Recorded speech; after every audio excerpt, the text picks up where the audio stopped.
Namaste, and welcome to our continuing series on Savitri with our beloved Ranga. We are now on Book 1, Canto 4, attentive to an unseen truth, they seize a sound as of invisible augur wings, voices of an unplumbed significance, mutterings that brood in the core of matter sleep. In the heart's profound audition, they can catch the murmurs lost by life's uncaring ear, a prophet's speech in thought's omniscient trance. Above the illusion of the hopes that pass, behind the appearance and the overt act, behind this clockwork chance and vague surmise, amid the wrestle of force, the trampling feet, across the cries of anguish and of joy, across the triumph, fighting, and despair, they watch the bliss for which the earth's heart has cried, on the long road which cannot see its end, winding undetected through the skeptic days, and to meet it, guide the unheedful, moving world. So, he is speaking here of the immortals. He has been speaking of the mortals who can't see and they have to struggle. But here in this whole passage he is speaking about the immortals, the ones who are up there and who know what is to be done, and they see the whole thing. So the whole description is about them. Okay. Attentive to an unseen truth they seize. They are the immortals. So the mortals can't, even if they are attentive and unseen truth, they will not be able to seize. But they can seize.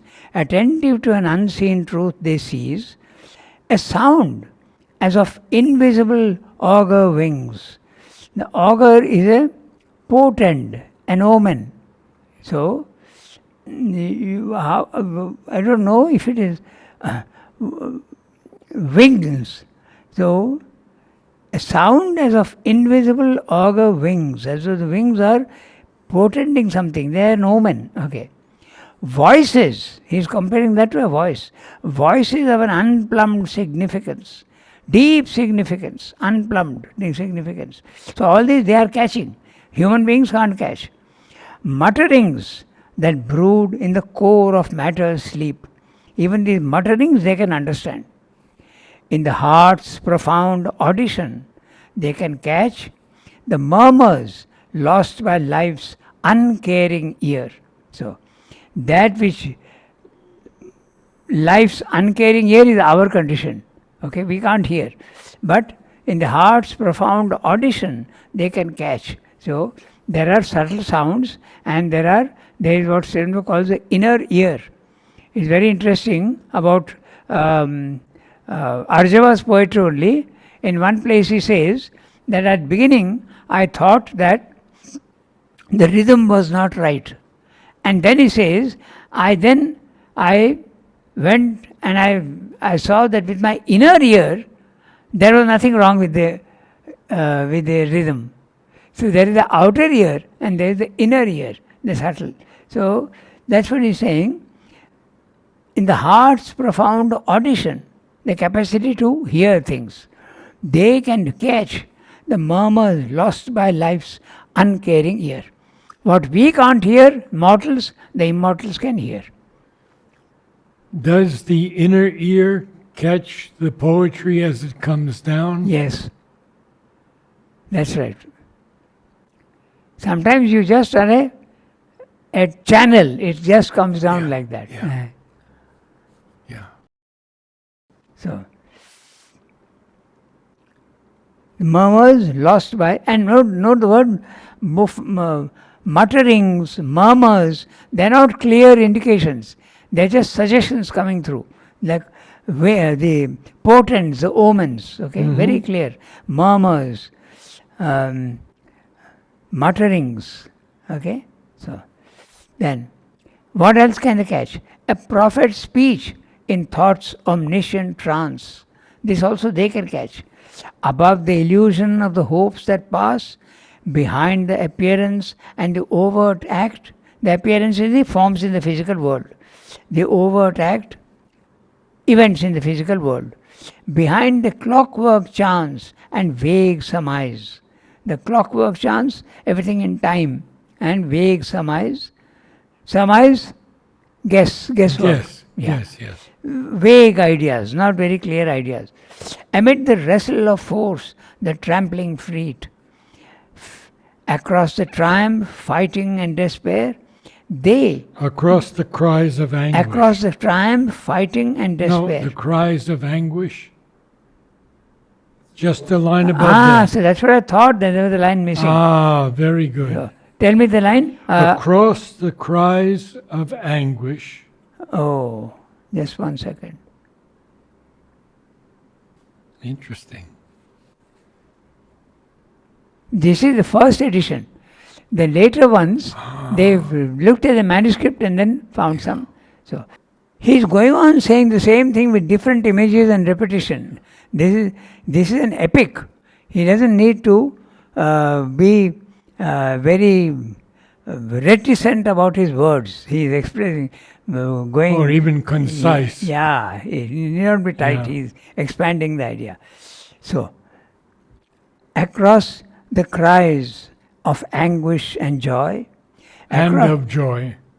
Yeah, and of joy, that's right. And of joy. Across the triumph, fighting and despair, they watch the bliss for which earth's heart has cried. They, again, the immortals. All that we can't do, the immortals can do. All these are his descriptions of the immortals. But they are also talking about humanity in its ignorance. Not in this passage. This whole passage is about the Well, immortals. the clockwork chants, the vague surmise. In this world where there is all these That's things, what I'm saying. they can catch. Yeah, they can catch. Yeah, that's right. They watch the bliss for which earth's heart has cried. Right. Earth's heart is only crying for the joy and the triumph. Right. But they can catch it. On the long road which cannot see its end, winding undetected through the skeptic days. He has used a very interesting adjective for days, skeptic days, Yes. doubts, Yes. hesitations. Okay, and to meet it, guide the unheedful moving world. Okay, and to meet it. Thus will the masked transcendent mount his throne. When darkness deepens, strangling the earth's breast, and man's corporeal mind is the only lamp, as a thief's in the night shall be the covert tread of one who steps unseen into his house. A voice ill heard shall speak, the soul obey. A power into mind's inner chamber steal. A charm and sweetness open life's closed doors, and beauty conquer the resisting world. The truth light capture nature by surprise. A stealth of God compel the heart to bliss, and earth grow unexpectedly divine. In matter shall be lit the Spirit's glow, in body and body kindled the sacred birth. Night shall awake to the anthem of the stars, the days become a happy pilgrim march, our will a force of the Eternal's power, and thought the rays of a spiritual sun. A few shall see what none yet understands, God shall grow up while the wise men talk and sleep. For man shall not know the coming till its hour, and belief shall be not till the work is done.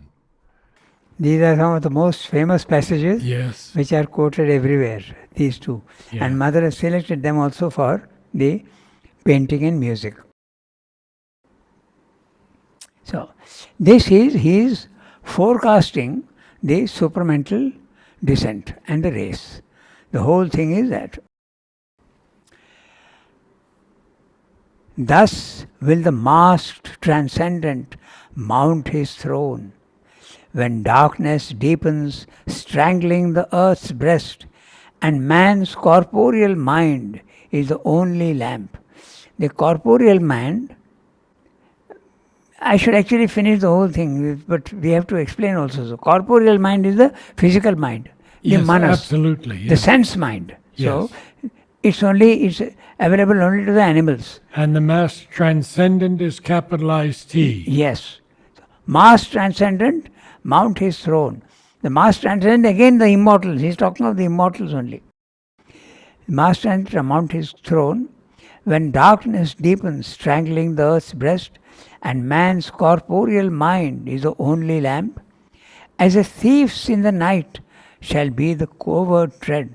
Oh, you said covered tread of one who steps unseen into his house. This is a passage Mother has selected. So, the divine influence will come in slowly into his, unseen and unnoticed almost. As a thief's in the night shall be the covered tread of one who steps unseen into his house. Temi gave me a very interesting take on this. She said that the wealthy people in India would scatter rice on the ground. So if a thief came, he would slip and they would hear him. But we want to encourage this thief to come in. Yeah, exactly the opposite here. A voice ill heard shall speak, the soul obey. A power into mind's inner chamber steal. Steal, come unseen. Okay? A charm and sweetness open life's closed doors, and beauty conquer this resisting world. The truth light capture nature by surprise. A stealth of God compel the heart to bliss, and earth grow unexpectedly divine. In matter shall be lit the spirit's glow. In body and body kindled the sacred birth. Night shall awake to the anthem of the stars. This is absolutely glorious poetry. Night shall awake to the anthem of the stars. The days become a happy pilgrim march. Our will, a force of the eternal's power, and thought, the rays of a spiritual sun. These will become. This shall awake, and this will, what will happen? He is not repeating the word awake, okay? Night shall awake to the anthem of the stars. The days become a happy pilgrim march. Our will become, or awake, a force of the eternal's power, and thought become the rays of a spiritual sun. A few shall see what none yet understands. God shall grow up while the wise men talk and sleep. For man shall not know the coming till its hour, and belief shall be not till the work is done. This whole passage he explained in Life Divine also, that it's very difficult to believe that the supramental race will come. If you told an ape that you will be replaced in evolution by a man who is capable of reason and luminous thought, the ape would say no, impossible. Same thing is happening now with man. When you tell man that the supramental race will come, he will not believe. And belief shall be not till the work is done. The wise men talking and sleeping. The wise men talk and sleep. mechanically go on thinking that you are wise. So, A consciousness that knows not its own truth, a vagrant hunter of misleading dawns, between the being's dark and luminous ends, moves here in a half-light that seems the whole, an interregnum in reality, cuts off the integral thought, the total power. It circles or stands in a vague interspace, doubtful of its beginning and its close, or runs upon a road that has no end. Far from the original dusk, the final flame, in some huge void in conscience it lives, like a thought persisting in a wide emptiness.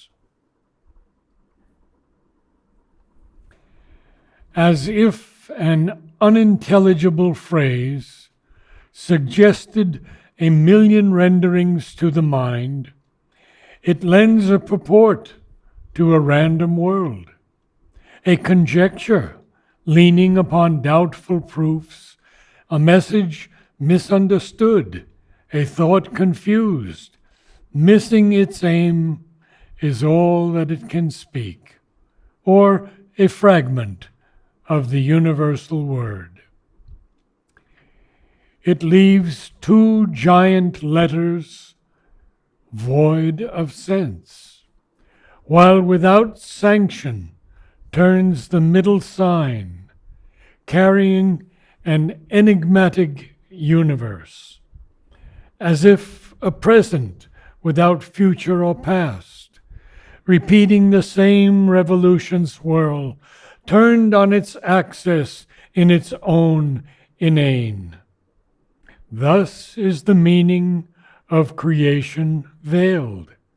For without context reads the cosmic page.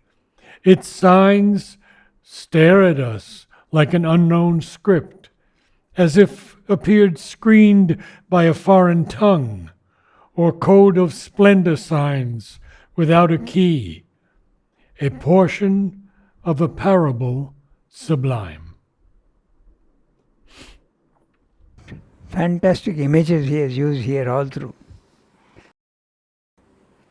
So now the description again is the ignorance of man. He is describing that. A consciousness that knows not its own truth. Obviously, this is our consciousness here. We don't know our own truth. A vagrant hunter of misleading dawns. Vagrant, homeless person, wandering, loiterer. That's what we are. Okay, the consciousness of man. Vagrant hunter, moving about without any purpose or without any vagabond.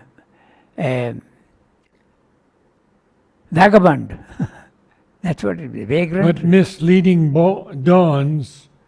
Of misleading dawns. Many people are looking for the light, but they look at misleading dawns. Yes, that's right.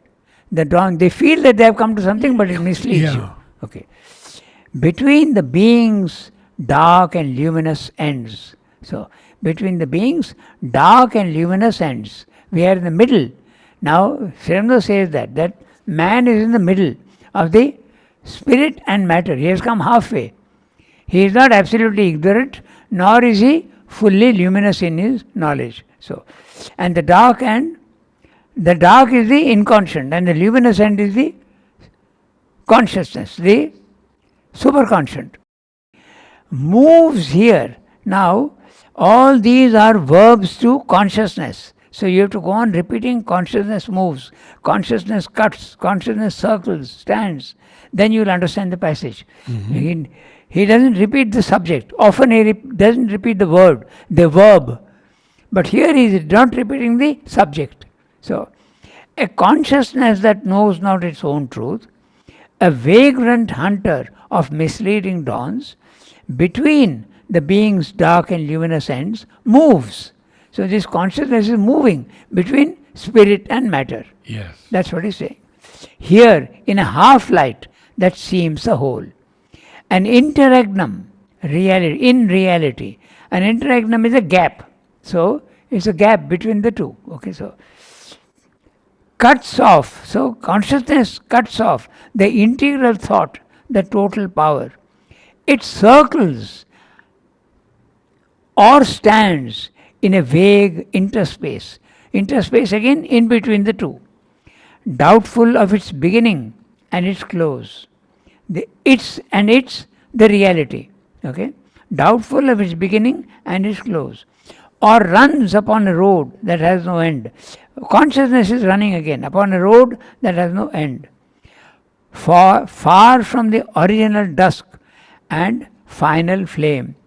The original dusk again is the inconscient, and the final flame is the superconscient. So he is talking of the gap. Man is in the gap in the between the two. Okay? And it's a consciousness that doesn't know. It's looking here and there, following misleading dawns and hesitating and cutting off the reality, moving in circles, or it simply stands. This is the description of man.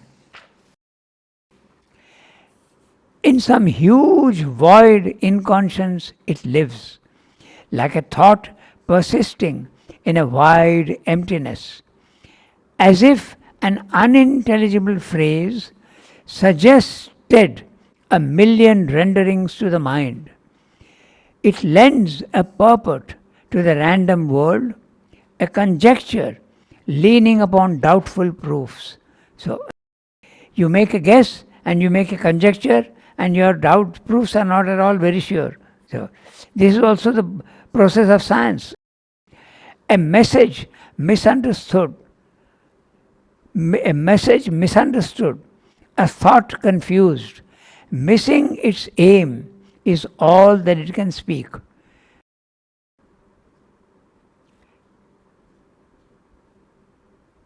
Or a fragment of a universal word. Now he is starting a whole series of images here which you have to see.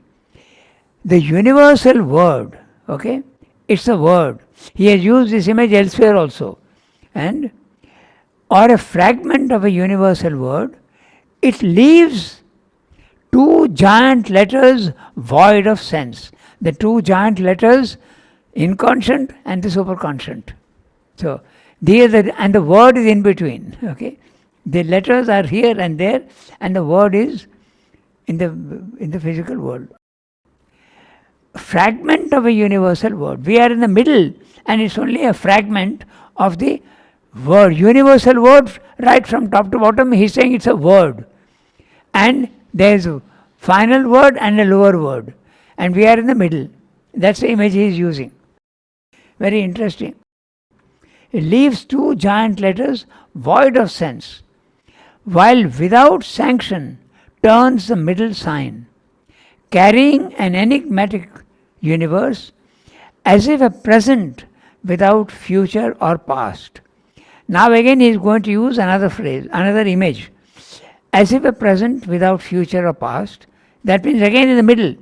He is constantly describing the middle. Man is in the middle, but he is unconscious. And the world makes no sense to him. Repeating the same revolutions whirl, turned on its axis and in its own inane, lacking sense, meaning, void, infinite, silly. Sometimes it's even silly, inane. Doesn't make any sense. That's what he's saying. Thus is the meaning of creation veiled. The meaning of creation is veiled. You are in the middle and you neither know the top nor the bottom. You are just confused and you don't know. Okay? The full word is from top to bottom, but you are in the middle and the two giant letters make no sense to you. Thus is the meaning of creation veiled, for without context reads the cosmic page. Now, note the image carefully. Now he is using the cosmic, this is a page. Earlier he said it's a word and two letters, Adi, and you are in the middle. Now he is saying without context, read the cosmic page. The context would be the higher and the lower, but we don't know that. There is no context. The cosmic page. Its signs stare at us like an unknown script. All the events that happen in the physical world, it's a script that you can't decipher. It's an unknown script. Hieroglyphs, okay? They're all mysteries. So, as if appeared, screened by a foreign tongue. So, like the Egyptian, for instance, the hieroglyphs, it's a foreign tongue, nobody understands. So, all the events that are happening here, you can't make any sense out of it. That's what he's saying. Or code of splendor, signs without a key. So, it's a code or it's an unknown script. Okay, it's a code. What is the unknown script? The physical world that you see is all unknown. And it's a code and you don't have the key to the code. What would be the key to the code? You have to go to the top and then you will understand. But they are splendor signs. Splendor signs without... The code is of splendor signs, beautiful things. But there is no key to understanding it. Right. That's what he's saying. A portion, now he's using another, a portion of a parable sublime. So, what's a parable? A parable is a story with a moral conclusion. That's a parable. So, but we know only a portion of the parable. We can't make out what it is saying. The conclusion is not known to us. We read further. Yeah. It wears to the perishable creature's eyes the grandeur of a useless miracle, wasting itself that it may last a while, a river that can never find its sea. It runs through life and death on an edge of time. A fire in the night is its mighty action's blaze. This is our deepest need, to join once more what now is parted, opposite and twain, remote in sovereign spheres that never meet, or fronting like far poles of night and day. We must fill the immense lacuna we have made, re-wed the closed finite's lonely consonant with the open vowels of infinity. A hyphen must connect matter and mind, the narrow isthmus of the ascending soul. We must renew the secret bond in things. Our hearts recall the lost divine idea. Reconstitute the perfect word.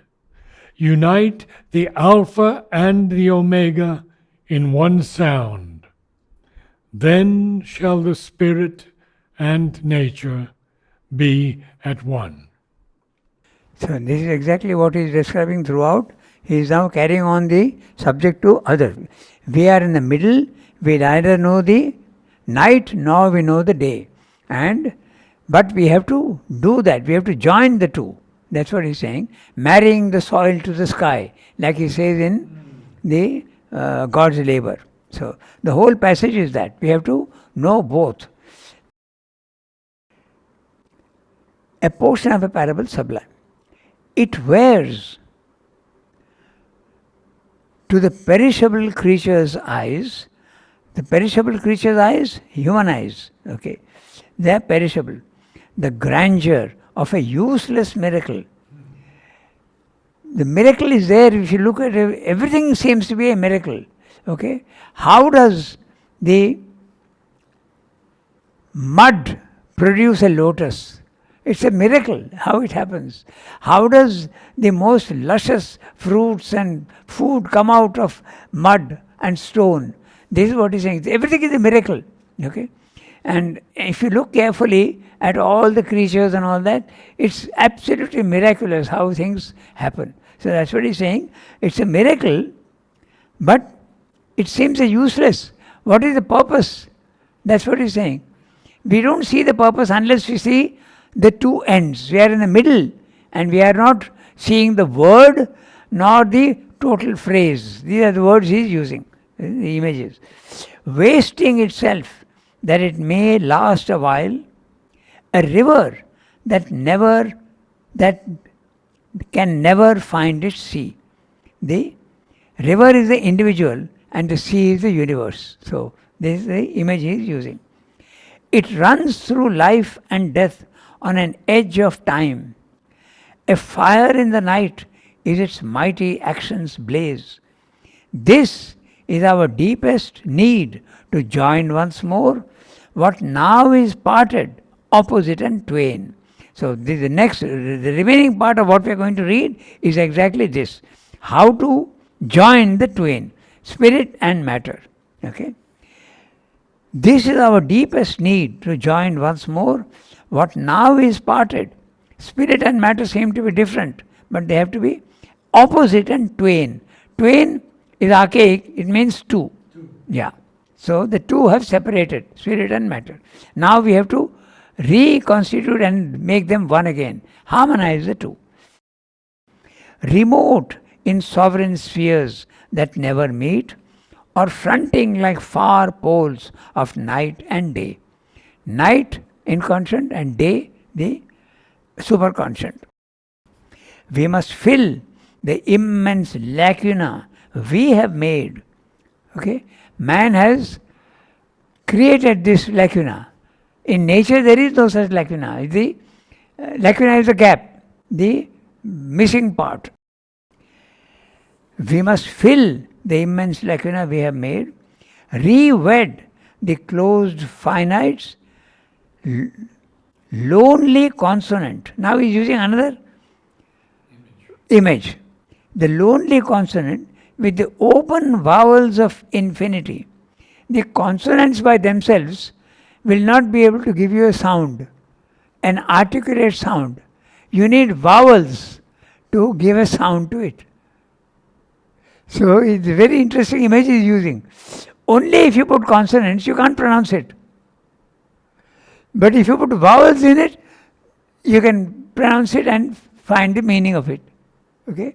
So he is saying this consonant that is there, okay, lonely consonant, we have to re-wed with the open vowels of infinity.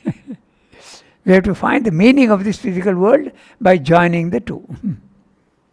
By supplying the missing vowels in the consonant. With the open vowels of infinity. A hyphen must connect matter and mind, the narrow isthmus of the ascending soul. So, the isthmus is the opposite of a strait. The isthmus is a narrow piece of land between two seas. It's a narrow piece of land between two seas. So, he is comparing that to the ascending soul. It's a very narrow passage that he has to go through. Okay? And it's the opposite of a strait. The strait is a narrow sea between two lands, like the Suez Canal. But the isthmus is a piece of land between two seas. I have seen it in Florida, and the space station is on that piece of land. Yeah, so he is comparing that, he is using that as an image for the ascending soul. It's a very narrow passage and he has got only a piece of land on which he can walk. This side is the sea, that side is the sea. So he has to go there. Okay. So we must renew the secret bond in things, the oneness of everything, spirit and matter, the oneness everywhere, we have to renew. Our hearts must recall the lost divine idea, reconstitute the perfect word. Again, he is using the image. Unite the alpha and the omega in one sound. The alpha is the first letter of the Greek alphabet, omega is the last letter of the Greek alphabet. So it has to be made one, the top and the bottom.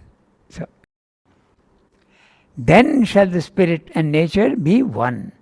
Once we can do that, then There will be harmony between the two, and the meaning of life will be obvious.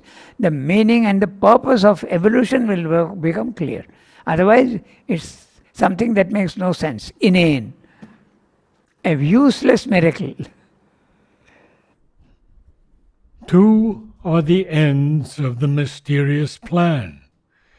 In the wide, signless ether of the self, in the unchanging silence, white and nude, aloof, resplendent like gold dazzling suns, veiled by the ray no mortal eye can bear, the spirits bare and absolute potencies burn in the solitude of the thoughts of God. This passage also is selected by Mother. Two are the ends of the mysterious plan.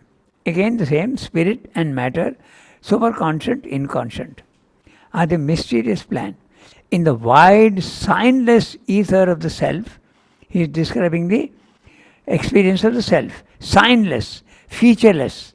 It's a infinite, immutable oneness. There is no feature at all in it. So signless is reason for featureless. In the unchanging silence, white and nude. Okay? Again the image that it is one without features, immutable featurelessness. Aloof, resplendent, like gold dazzling suns, veiled by the ray no mortal eye can bear. The spirits free and absolute potencies burn in the solitude of the thoughts of God. Now this is interesting because I have two words in two lines, bear, and you had free, the spirits free and absolute potencies. So I have veiled by the ray no mortal eye can bear. Yeah. The spirits bear and absolute potencies. I have free. Interesting. And you have bear. Yeah, B-E-A-R and B-A-R-E. Okay. Is there a... Can the two words mean the same thing? Free and bare. Bare without any features. Yes. Free also can be, it is totally free. The meaning is the same, but maybe he has added that later on, we don't know. We don't know, yes. We have to consult the archives where they have found this. Okay? Yeah, I have free. This was the first reading, they would have put free. This is a four-letter word, this also is a four-letter word. Yes. And the last is E, and F can be mistaken for a B. So, those who are reading Sri Aurobindo handwriting, this is very often the problem. Very often. Very similar word, and you have to guess what it is. And there is also an R in between, both. So Yes. there's an R there and there's an R here. And R and E can easily be also mistaken. So they have decided that bare is the real word and not the first reading free. But it makes sense. Both are there. This you will find in his prose also. Very often the second reading is more accurate. Oh. But here both can stand. Here both can stand. A rapture and a radiance and a hush, delivered from the approach of wounded hearts, denied to the idea that looks at grief, remote from the force that cries out in its pain.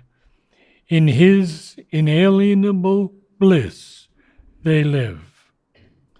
Immaculate in self-knowledge and self-power, calm they repose on the eternal will. So, we have to give reference to burn in the solitude of the thoughts of God. Okay, so God is there.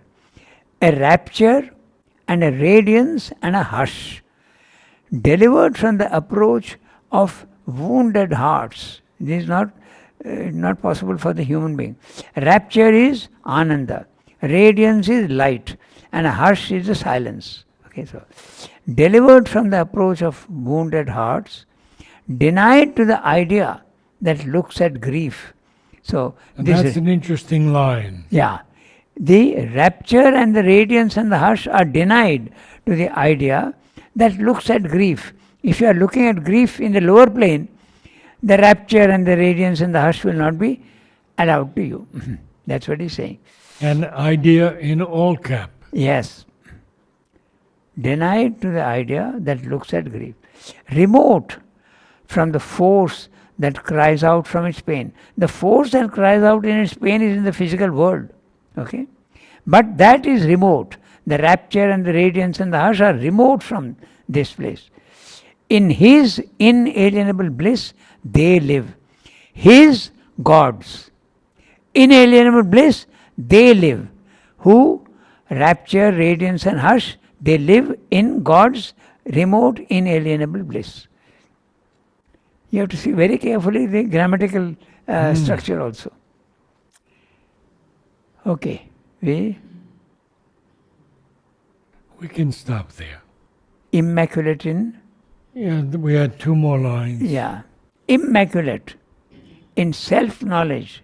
Immaculate, pure, clean, neat, tidy, immaculate. In self-knowledge and self-power, calm, they repose on the eternal will. Again, they, who are the they? The rapture, the radiance, and the hush. They repose on the eternal will. They are all one at the same time. So we stop here today. Yeah.